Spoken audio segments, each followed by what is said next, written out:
بسم اللہ الرحمن الرحیم. سب سے پہلے شکریہ زمان باجوہ صاحب آپ کا یوتھ فورم اور کشمیر کا کہ آج اس خوبصورت محفل میں ہمیں مدعو کیا اور اپنی بات کرنے کا یہاں موقع دیا. علیم احمد خان صاحب پارلیمنٹیرین ہیں, فیلو منسٹر ہیں. مشال حسین ملک صاحبہ حریت رہنما ہے. یاسین صاحب کی مسز ہیں, سوشل ایکٹیوسٹ ہیں. اور یہاں پر میرے اور بھی جو کولیگز ہیں, بھائی بہن بچے, سب کو میرا سے. اچھا, آج جہاں 27 اکتوبر فلیگ ڈے,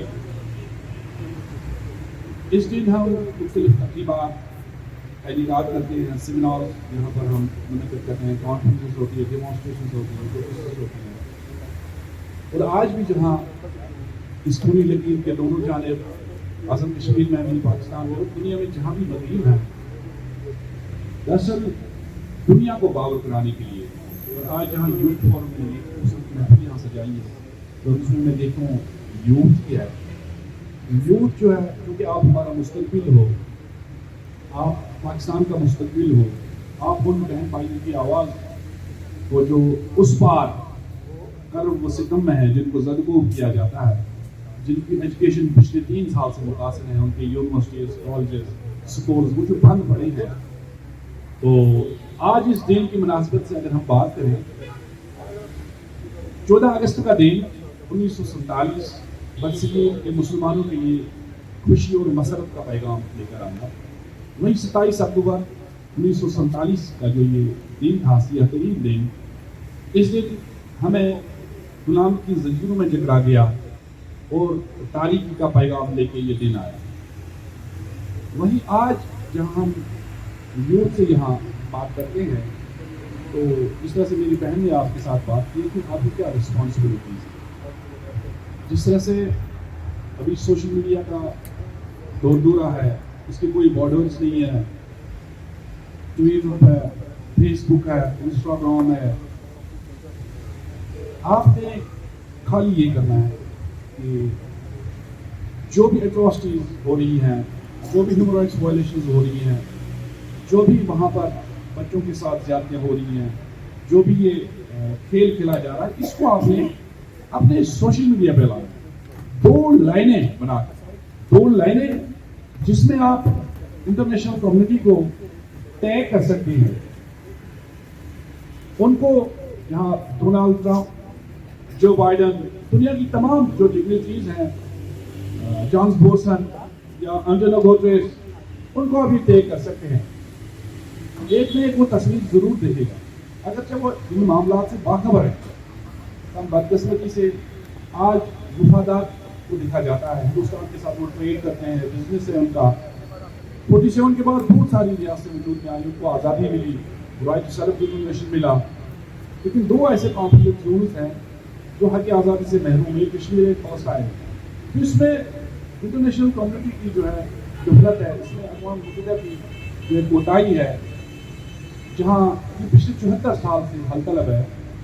اور جب یہ سانحہ ہوا, جب ہمارے اس سرزمین پہ حملہ ہوا, کوئی 6 لاکھ لوگ اپنی جانوں کا نذرانہ پیش کر سکتے. 6 لاکھ. ابھی وادی جو ہے جموں کشمیر سب سے بڑا نیوٹرلائزڈ زون ہے, سب سے بڑا جیل خانہ ہے یہ دنیا کا, جہاں 15 لاکھ سے زائد افواج ہیں. یہ 8-9 نہیں ہے, یہ کہہ رہے ہیں نا کہ مختلف 12 ہے 10 ہے, نہیں. ایک سری نگر کے یونیورسٹی اسٹوڈنٹ کی ریسرچ کے مطابق یہ 15 لاکھ سے زیادہ ہے. اس میں لداخ, جموں, راجوری اور وادی کے علاقے شامل ہیں. اب ان کی جو پروفیشنل آرمی ہے, جو پروفیشنل کرمنلز ہیں, وہ 7.5 لاکھ ہیں. اس کے بعد پیراملٹری فورسز جو ہیں, بارڈر سیکورٹی فورس, وہ تقریباً 3 لاکھ ہے.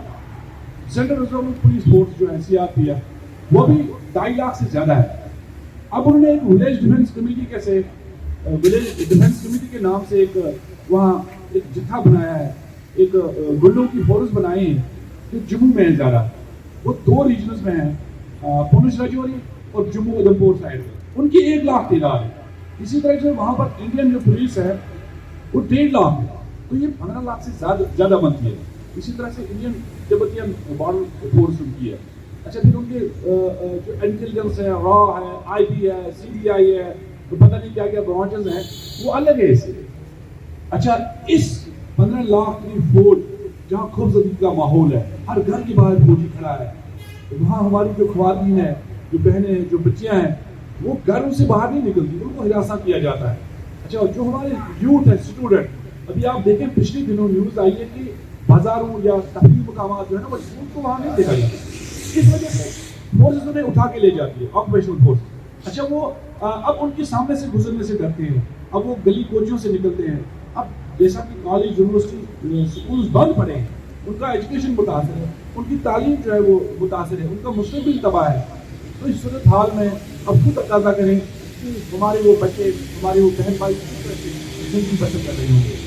اگر آپ لوگوں کی یہ ذمہ داری بنتی ہے کہ آپ سوشل میڈیا پہ ان کی آواز ہیں, آپ اس طرح سے مثال بھی کریں کہ آپ عہدے لوگ ہوتے, آپ دنیا کے ہیومن رائٹس کمیشن ہے, جو بھی انسانی حقوق کے چیمپئنز ہے, جو انڈسٹری انٹرنیشنل ہے, ہیومن رائٹس واچ ہے, اسی طرح سے بہت ساری آرگنائزیشنز ہیں. آپ چاہیں نہ گوگل میں ان کی ای میلز بھی آتے ہیں, جو ہم آپ کو پرووائڈ بھی کرتے ہیں باجوہ صاحب کے ذریعے. آپ ان کو 3-3, 4-4 لائنیں بھیجیں, آپ ان کو یہ تصویریں بھیجیں, آپ ان کو یہ فوٹوگرافس بھیجیں, آپ ان کو یہ جو ویڈیوز آپ کی یہ بھیجیں. یہ آپ کی ذمہ داری ہے. اگر آپ آدھا ایک گھنٹہ بھی اپنے ان بہن بھائی کے لیے نکالیں, خالی آدھا گھنٹہ, اور یہ مہینے میں ایک ہی دفعہ آپ نکالیں. آپ دن بھر جو ہے نا یہ نہ سوچے کہ ہم نے کشمیر پہ اتنا کرنا ہے, آپ اپنی ایجوکیشن پہ بھی توجہ دیں. کیونکہ جس طرح سے میں نے کہا کہ ظاہر ہے ایجوکیشن سے ہی یہ قوم آگے بڑھے گی اور آپ ہمارا فیوچر ہو. تو آدھا گھنٹہ آپ مہینے میں, ہفتے میں, 10 دن میں دے دیں, کیونکہ آج کل سوشل میڈیا پہ بہت ساری اس طرح کی ویڈیوز, پوسٹرز آتی ہیں. لہٰذا یہ چیز شیئر کرتے ہوئے آپ اپنی ذمہ داری نبھا سکتے ہیں. اور جب بھی یہ کریں تو یہ سوچیں کہ میں اللہ کی رضا کے لیے کر رہا ہوں اور میں بہن بھائی کے لیے.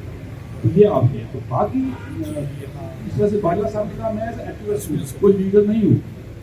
میں اس وقت بھی میں نے کبھی نہیں سوچا, بلکہ میں باجوہ صاحب سے یہ کہنے لگا, میں نے کہا میں آگے نہیں بیٹھوں, میں آڈینس میں ہمیشہ بیٹھتا ہوں, میں محفل سے جاتا ہوں, خود آڈینس میں بیٹھتا ہوں. کیونکہ جو کام کرنے والا ہوتا ہے وہ ان چیزوں کی وہ نہیں دیتا کہ جو ہے میں مجھے سیٹ ملی یا مجھے اس کا ملے. لیکن یہ ہے کہ میں ایز اے کارکن کام کر رہا ہوں اس ٹائم کی آزادی میں. میں بھی آپ لوگوں کی طرف اسٹوڈنٹ ہوں, پی یو سی کا اسٹوڈنٹ تھا, کالج اسٹوڈنٹ. اور میں آپ کو بتاؤں, کیونکہ میری ہائٹ بھی ٹھیک ہے, میں کرکٹ کھیلتا تھا, میں فاسٹ بولر تھا, اور کوئی قدرتی طور پر میرے اس بازو میں بات سوئنگ کرتی تھی بات. تو وہاں پر جب میں ڈسٹرکٹ لیول پہ کھیلتا تھا یا کالج لیول پہ, تو وہاں منسٹر تھے سپورٹس کے غلام اور میر حسن. ہم 7 لڑکے ہوئے سلیکٹ جینڈ کے سے, اور مجھے کوچنگ کے لیے جانا تھا دہلی مدن لال کے کوچنگ سینٹر. 90s کی بات. اور اسی دوران یہ تحریک آزادی پروان چڑھی اور نوجوان جو اس میں شامل ہوئے. کیونکہ میں پیدائشی مجاہد ہوں, میرے والد صاحب اس تحریک میں انہوں نے جیلوں کی صحبتیں برداشت کی, تشدد برداشت کیا. جب میروائز خاندان اور شیخ اللہ خاندان کا پاکستان کے ساتھ رابطہ تھا, وہ میرے والد صاحب کے ذریعے. تو لہٰذا میرے رگوں میں وہی خون دوڑ رہا تھا. تو ایک طرف بلا تھا, ایک طرف بندوق تھی. تو میں پی یو سی کا اسٹوڈنٹ تھا, ٹین ایج اسٹوڈنٹ تھا, تو میں نے بندوق اٹھا لی. 10 سال میں آرمڈ اسٹرگل کرتا رہا, 10 سال بلکہ 11 سال. اور اس کے بعد 2004 میں نے حریت کو جوائن کیا. اس کے بعد میں اب پاس میں ہم نہ جائیں کیا کیا, لیکن جب حریت میں آیا, علی محمد خان صاحب نئے آئے تھے پارلیمنٹرین بن کے پہلی دفعہ. چونکہ یوتھ جو ہے, جو نوجوان ہے نا, آپ کے اندر مطلب آئیڈیاز آتے ہیں, کوئی سجیشن مطلب آ سکتی ہے, اور وہ بریک تھرو پیدا کرتے ہیں. ابھی ہمارے پاس یہ سیل فون ہے, یہ بھی آئیڈیا ہے. ابھی جب پاکستان بنا تھا نا, یہ بھی آئیڈیا تھا, پاکستان بن گیا. اسی طرح یہ آئیڈیا نوجوان ہی دے سکتے ہیں اور بریک تھرو پیدا ہو سکتا ہے. تو اس دوران میں نے کہا 2013 میں نے کہا میں ڈیموگرافی پہ کانفرنس کروں گا. تھوڑا سا میں نے اسٹڈی کیا, تو میں نے کہا میں اس پہ کانفرنس کروں گا. تو میں نے اپنے کولیگز کے ساتھ, دوستوں کے ساتھ جب بات کی, انہوں نے کہا لو آپ کیا کر رہے ہیں, یہ ہمارا معاملہ ہے ہی نہیں, یہ national conference P D P کا معاملہ ہے. میں نے انہیں کہا یار دیکھیں, میں بھی کوئی لا ایکسپرٹ نہیں ہوں, اس تحریک کا شاگرد ہوں. البتہ یہ ہے کہ کل جب کاشیرام آئے گا تو گھر کے ساتھ زمین لے گا, گھر بنائے گا, ڈومیسائل حاصل کرے گا, پھر پتا چلے. انہوں نے کہا نہیں ایسا نہیں ہوگا, لیکن اس کی حساسیت کا بعد میں پتا چلا. علی محمد خان صاحب گواہ ہیں. میں نے 2013 میں ڈیموکریٹک چینج کی کانفرنس کی کشمیر ہاؤس میں, اور اس وقت میں نے پاکستان کی پوری قیادت, نیشنل قیادت جو پارلیمنٹیرین سینیٹر راجہ ظفر الحق صاحب تھے, مشاہد حسین سید, مشاہد اللہ یہ بہت جو ہو گئے ہیں, یہ شیخ رشید صاحب, طلعت حسین تھے, نسیم زہرا, ان سے میں نے شروع کرایا. اچھا اسی طرح سے ایم پی ایم پی تمام جو آزاد کشمیر کی لیڈرشپ کو بات کرنے کا موقع نہیں ملا. اپنا سردار عتیق صاحب تھے, رشید ترابی صاحب تھے, پرائم منسٹر تھے, پریزیڈنٹ بھی تھے, خان صاحب پہلے دو بندوں کو ڈیموکریٹک چینج وہاں سمجھ آئی. راجہ ظفر صاحب نے کہا کہ ہم ایک کمیٹی بناتے ہیں جو سفارشات دے, جو تجاویز دے, اس کو ہم لے جاتے ہیں پارلیمنٹ میں, سینٹ میں, یہ آئی سی جے میں جائے گا. بڑا سینسٹیو معاملہ ہے یہ. اچھا اس وقت وہ کمیٹی نہیں بنی, جب اس نے ہماری ڈیموکریسی میں, لیکن وقت گزر گیا.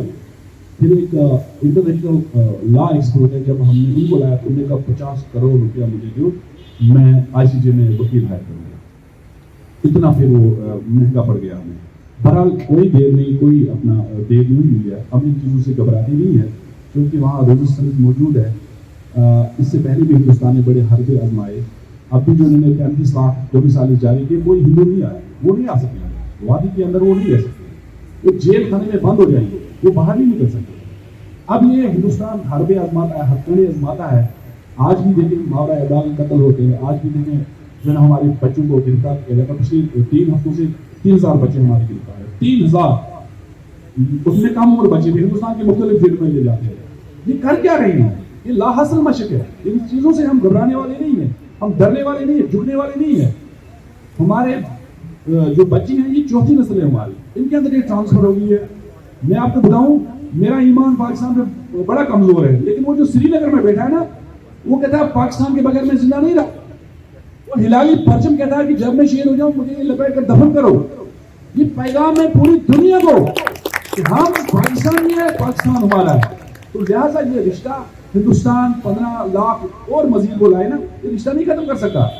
یہ لازوال رشتہ ہے. جس طرح سے سید علی شاہ گیلانی کا نعرہ اس وقت وادی کے چپے چپے وہاں کونے کوچی میں مشہور, پاکستانی ہے, پاکستان ہمارا ہے. تو لہٰذا پاکستان بننے سے پہلے ہمارے بزرگوں نے سری نگر کے مقام پہ ایک قرارداد پیش کی تھی مسلم کانفرنس کے اس وقت سردار ابراہیم صاحب کے گھر میں. تو پریجا پریشد اس کو کہتے تھے ہندی میں, جو پارلیمنٹ ہوتی ہے, جو لوک سبھا ہوتی ہے. تو مسلم کانفرنس نے وہاں اکثریتی جو تعداد تھی قرارداد پاس کی کہ جو پاکستان بنے گا 14 اگست کو, ہم اس کے ساتھ وابستہ ہیں, ہم اس میں شامل ہوں گے. یہ اس پاکستان بننے سے پہلے. تو لہٰذا پاکستان کا خواب بھی کشمیری نے دیکھا تھا. آپ نے بتا سکتے ہیں وہ کون ہے؟ علامہ اقبال. اچھا دوسری بات, پاکستان کا نام بھی ایک کشمیری نے ہی تجویز کیا. یہ بات میں رحمت علی چودھری صاحب نے پیش کیا. 1930 میں ایبٹ آباد سے ایک اخبار نکلتا تھا پاکستان کے نام سے. اس کے ایڈیٹر تھے غلام حسین کاتمی, وہ ہندوارہ سے, نارتھ کشمیر سے, جو مقبوضہ کشمیر. تو لہٰذا ہمارا جو رشتہ ہے وہ نہ ختم ہونے والا رشتہ ہے. یہ لازوال رشتہ ہے, اس کو مودی ختم نہیں کر سکتا. اس عقیدت, کل دیکھیں ہمارے بچے کس طرح نکلے. کل وہاں عید تھی, کل وہاں جشن تھا جب ہم نے انڈیا کو ہرا دیا. تو اس وقت مودی کہاں تھا اور کب گرفتار کا شکار ہوا؟ اب بی جے پی والے کہتے ہیں ان کو گرفتار کرو. اچھا وہ سارے ڈاکٹرز ہیں, انجینئرز ہیں, فلاسفرز ہیں, وہ آپ لوگ کی طرف پڑھے لکھے ہیں. اب انہیں کل وہ میڈیا والا یہ کہتا ہے کہ وہ اس طرح, وہ کہتا ہے نہیں ہم دیکھ لیں گے, ہم ان کو مار دیں گے. ارے مار کے کیا کرو گے آپ؟ تم اتنے درندے بن گئے ہو, مارو. اس کے بعد بھی ہم پاکستانی ہیں اور پاکستان ہمارا ہے. علینا